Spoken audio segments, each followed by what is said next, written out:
Let's go. What's good, everybody?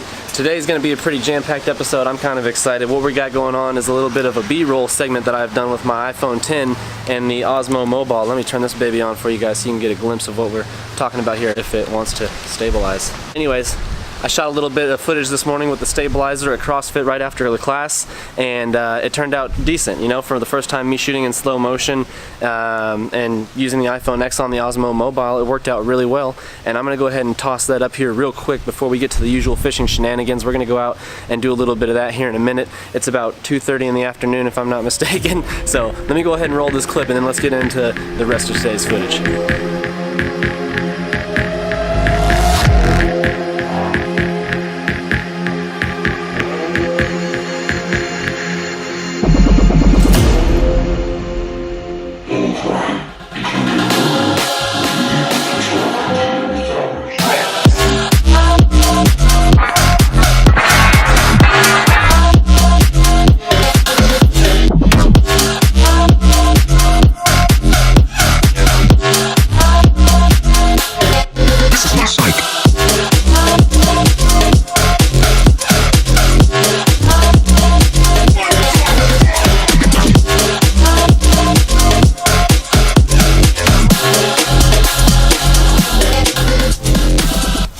Alright, y'all, what'd you think? Comment down below, let me know what you thought. I just did like one movement, power cleans, and a couple other things, but I just wanted to go ahead and work on some of my slow-mo skills, really, because this weekend I've got an opportunity to do a video shoot for like 50 exotic cars with a friend's new business he's got going, and so I didn't want to turn that down. We're probably going to fly the drone, and I'm probably going to be using this a lot for some fancy B-roll to go along with my typical vlogs, and I'm going to be incorporating a lot of this stuff into my fishing videos now that I see the wonderful world of B-roll and what's possible with this device I've had just sitting in my nightstand for a while with the new iPhone 10. So let's go ahead and get into the fishing. Alrighty. Been here one time before. Nice little spot right over there. Choose to park outside the neighborhood so we don't clog up their streets. As the school bus is dropping off the niños, we've got a slew of goodies. So 7%. Guess I need to change the GoPro battery. Okay, that's better. And we're both starting with a crankbait. She's got a bigger, deeper diving shad one, and I'm using the little chartreuse-ish green one, which doesn't dive as deep. Ooh, casting into the wind.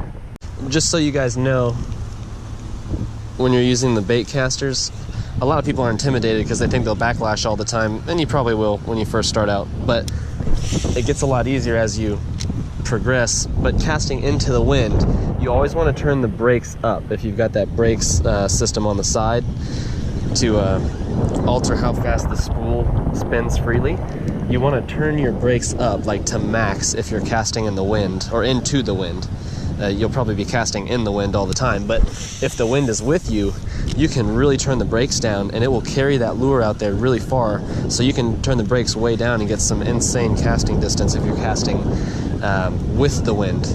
You're going to vary it as well depending on the weight of the lure. So this one's really light, so ideally you'd want to have the brakes turned up fairly high because the weight of the lure is not going to get carried out there as fast as the spool can spin, and so you might get a backlash, if that makes sense to you guys. I'm trying to explain it in its best light, but if you've got a heavier lure like what Devin's using, she's got the larger sized crankbait, it's got more weight to it, and when you cast this it'll really take it out, and so you won't backlash as often, generally speaking, and you can even use a lesser setting on your brakes. That way you can get some further distance. So oftentimes if you're just practicing with a Baitcaster, I would use a heavier lure and get some good results.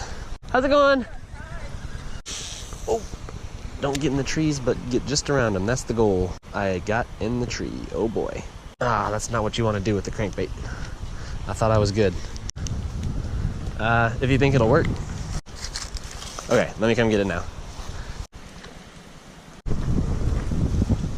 Okay, that's that. Lastly, what you guys want to do is get you some 30-pound braided line. Perfect all-around line for getting some decent casts and being heavy-duty enough to yank it out of trees. if you have to. If you were using some dinky monofilament line, you would have definitely just snapped it. 30-pound braid all day long.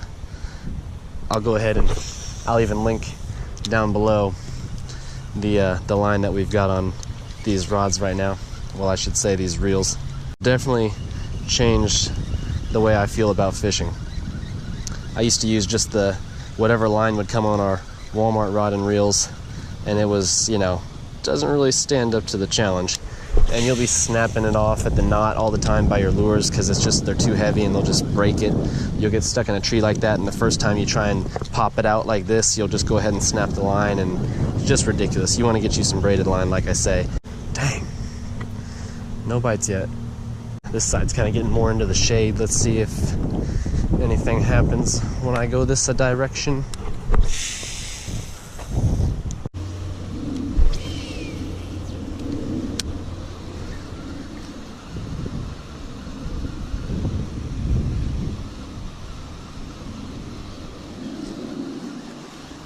Oh, there he is. There's Kilimanjaro. Hey, come on. All those pointers, I was hoping I could catch something. Oh, yeah. About time. And he got it close to the bank. And I always get nervous on these crankbaits. Simmer it down, dude. Because this one has them big boy hooks, so I get a little nervous on this guy sometimes. All right, plier time. Got one on the crankbait. Yep. The white one, you want to use it again?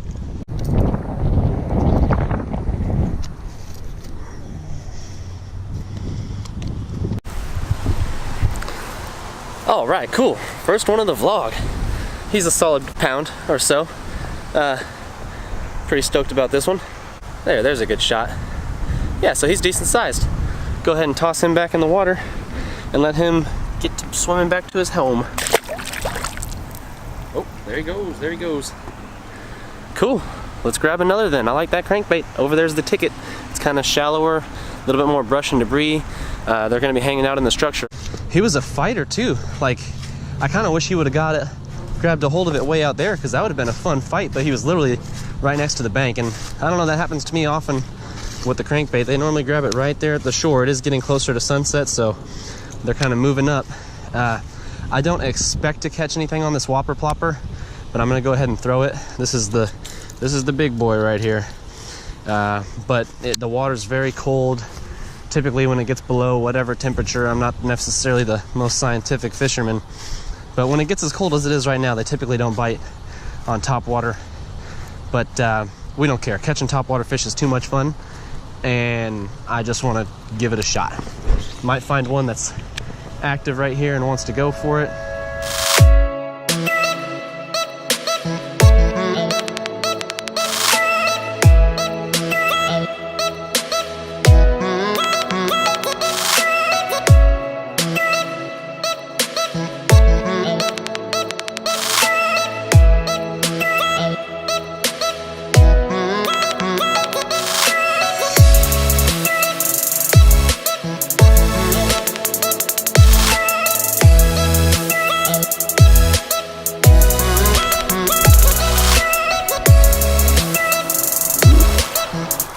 That ain't good.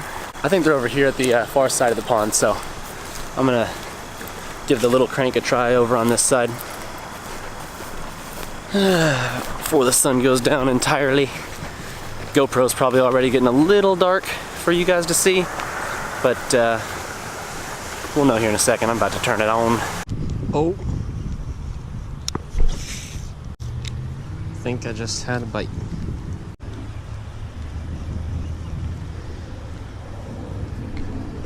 Oh, just had one on. It was a bite. Dang. And he's not gonna go after it again because he got snagged. Oh, she got one. Yeah. Sweet. There little baby. Go back to your freedom. Well, 1v1. We'll have to go best 2 out of 3 because I missed that last one. And I'm pretty sure I left the pliers over there, so let me run and get them. Well, I wasn't wrong. You need the pliers? Fetus. Sweet. Not going on there. Well, Little dinks. I think she wins, folks. We're gonna call it right there. It's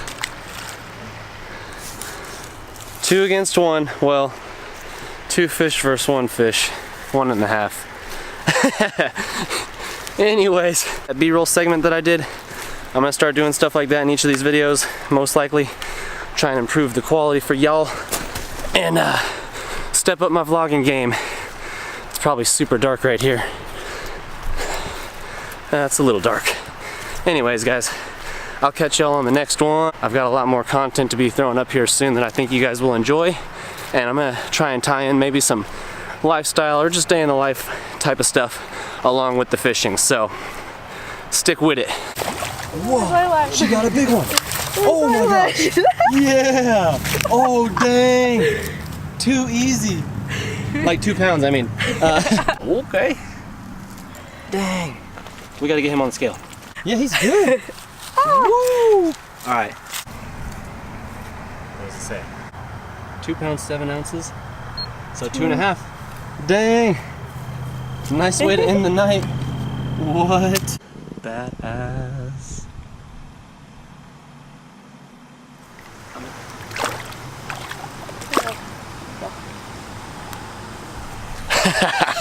Awesome.